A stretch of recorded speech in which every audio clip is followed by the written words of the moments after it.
Hey everybody, it's Matt Hsu from Upright Health, and today we're going to talk about balance. I was reading an article in the New York Times about training, different methods of training to improve your balance, and I thought, you know what, we should probably talk about that in a video.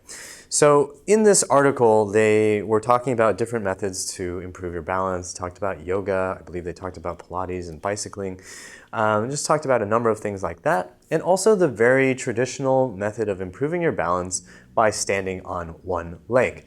So in case you're not familiar with it, one of the things that often gets advocated for improving your balance is to simply stand on one leg. If you're a beginner at this, you could use a post or the wall or something like that to help you just get used to it. Use less and less assistance from that thing, so you could just tap on it, maybe just use a finger, let it go, do that. You can also close your eyes. If you close your eyes, that removes the input from your visual system, and so you find it a little bit more difficult to actually maintain that position. So my left leg is generally my weaker leg in terms of this kind of balance, as I've tested probably years ago. But if I keep my eyes open, things get a lot steadier, right? So the one-legged balance and the one-legged balance with your eyes closed, those are okay exercises. They definitely add some perturbation. They do make it more difficult for you to stand on one leg with these eyes closed. However, I don't think this is actually the best way to go about improving your balance. So we have clients who are older. Some of them call themselves the upright oldies. I think it's a great nickname. So our upright oldies a lot of times have trouble getting from point A to point B and feeling like they're stable. They have trouble, when they begin anyway, they have trouble walking from one part of the room to the other part of the room. They just feel like they could be easily knocked over. We never do, very rarely anyway, do specific balance training in the beginning, right? If somebody's already unstable just walking from point A to point B, we're not going to have them just stand like this and try to accomplish a one-legged stand for any prolonged period of time. This is easy for me, and I don't normally train this at all. Our clients get better and better balance not from standing on one leg, but from building the strength to actually do what their minds know what they need to do. Okay, so in a real-world situation, one of the reasons why I don't like doing the eyes closed thing, in a real-world situation, you're using your visual system to help you balance. For most older people, the slips and falls are not a result of having had their eyes closed. The slips and falls are a result of not being able to see something, hitting it, and falling because they weren't able to deal with that sudden force that was knocking them over. So that sudden force is basically gravity hitting them from a direction their body can't deal with. So let's say I'm walking this way, gravity just pulls me down as long as I'm vertical, right? But if I go like this or I trip on this, all of a sudden I need to have, I need to have the strength to recover from this position. This isn't about not having a brain that can factor in everything that's going on. My brain at this point knows, hey, we're going this way. And my brain needs to be able to tell these guys back here, guys, you need to turn on right now, otherwise we're gonna hit the floor. Now, if those muscles back there don't have the strength to do anything to stop this downward fall, then I'm going to hit the ground. And so that's the biggest concern that we have for our upright oldies.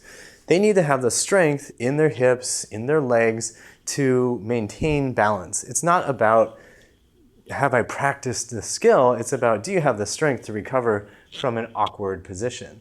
So for many people, a lot of the upright oldies, when they start, even going a little bit off to the side would be enough to knock them over, right? And that's why they have this sense of, I can't quite relax walking from point A to point B. It's because they might fall down at any moment if anything goes a little bit topsy-turvy. As you build strength, it gets a lot easier. So one of the worst things I've ever seen somebody do to an older person was actually in a commercial gym.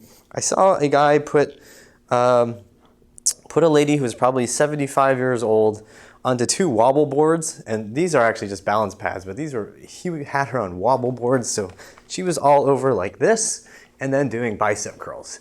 If you're a trainer and you're doing that to an older client, I would strongly suggest you stop, because that seems like a terrible, terrible idea. If you have somebody who's doing this, you are waiting for them to fall over and hurt themselves. You're making that situation way more complex than it needs to be. These balance pads, also people talk about training on unstable surfaces. That might be useful for some people in some limited respect, but I'm just gonna show you, I almost never stand on these things. If you ask Josh or Kristen or any of the people who are normally in here, ask them if they've ever seen me doing balance training on one of these. I never do. I do need single leg balance on ice skates to play hockey, but I never train things like this because I feel like the benefit from it is pretty minuscule. Doing other things like strength training help so much more. Doing plyometrics on one leg or doing single leg squats, something like that can be really helpful. So if you're somebody who's looking to improve your balance, what I would suggest is definitely look at building strength. If you're somebody who's older, you definitely want to check out some of our videos on hip strength, doing glute bridges, doing some side lying leg lifts. You definitely want to stretch to make sure that the tight muscles in the front of the hip are not basically shutting down proper hip function. If you're a little bit further along, instead of standing on here doing bicep curls, you might want to just grab a weight and just get used to doing some squats, right? Come down low, warm yourself up a little bit, and then see how low you can get. And work on developing that hip mobility and that hip strength in different positions so that when you suddenly hit something and slip, you're able to fire the right muscles that help balance you and then plant and recover, right? So it's actually one of the most rewarding things for us to hear from our clients, and hopefully we'll hear it from you guys out in YouTube land, but it's really rewarding to hear our older clients just say, hey, I no longer feel like when I go downstairs I'm going to die, right? Or if I'm coming off the porch, I'm going to trip and fall. It's really great for your sense of independence. It's really great for your sense of just your lust for life, to be able to know that you have the ability to navigate all the little things that come in your way. So anyway, I hope that helps you. I hope that gives you ideas, and I hope you remember that pain sucks. Life shouldn't.